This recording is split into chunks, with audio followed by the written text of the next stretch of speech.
கர்த்தராகிய இயேசு கிறிஸ்து நாமத்திலே உங்கள் அனைவருக்கும் வாழ்த்துக்கள். இந்த நாளுக்கு உண்டான உயிருள்ள மறையாத மாறாத மங்காத ஒரு வார்த்தை. வானம் ஒளிந்தாலும் பூமி ஒளிந்தாலும் என் தகப்பன் இயேசுடைய வார்த்தை ஒழியாது. அந்த வார்த்தை தான் இன்றைக்கி உங்களுக்கு வருகிறது. புலம்பல் 3:31. ஆண்டவர் என்றென்றைக்கும் நம்மளை கைவிட மாட்டார். கர்த்தர் என்றென்றைக்கும் நம்மளை கைவிட மாட்டார். அவர் கைவிடாத நேசர். அவர் கைவிடவே மாட்டார். யார் உன்னை கைவிட்டாலும் இயேசு கைவிட மாட்டார். யார் உங்களை கைவிட்டாலும் இயேசு கைவிட மாட்டார். தாயும் அவரே, தந்தையும் அவரே, தாயும் அவரே, தந்தையும் அவரே, தாலாட்டுவார் உங்களை சீராட்டுவார், தாலாட்டுவார் உங்களை சீராட்டுவார்.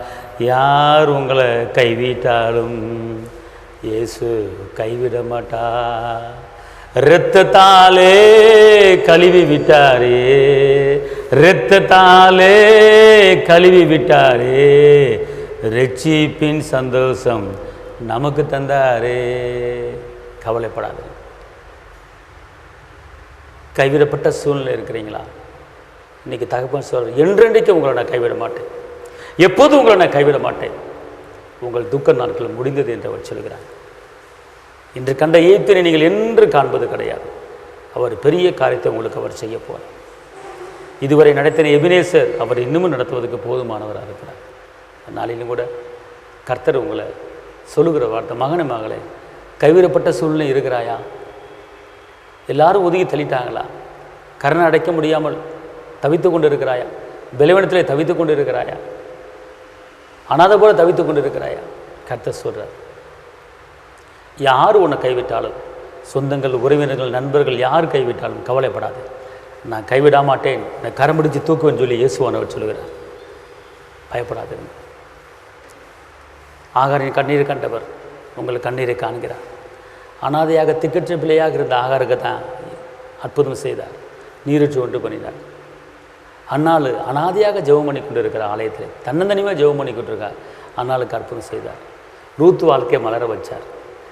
அடிமையாக இருந்த எஸ்தர் ராஜ்யத்தை வாழ்க்கையை உயர்த்தினார். சாதாரண பெண்ணாக இருந்த அந்த எஸ்தர் ராஜ்யத்தையை அரண்மனை வாழ்க்கை வாழ வச்சார். அவர் ஒருபோதும் கைவிட மாட்டார். மதுரான மரியாளுக்கு தான் ஏசப்பா தான் உயிர்த்தெழுந்த முகத்தை காட்டினார்.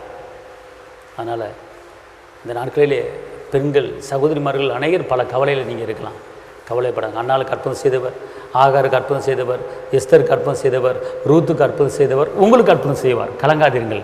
உங்கள் விண்ணப்பத்தை அவரிடத்தில் சொல்லுங்கள். உங்கள் தேவையை அவரிடத்தில் சொல்லுங்கள். விடாதீங்க.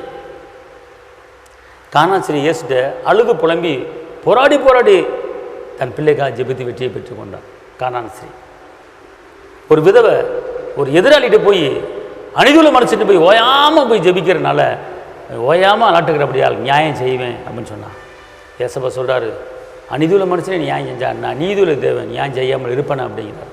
கண்டிப்பாக நியாயாதிபதி இயேசு உங்களுக்கு நியாயம் செய்வார்.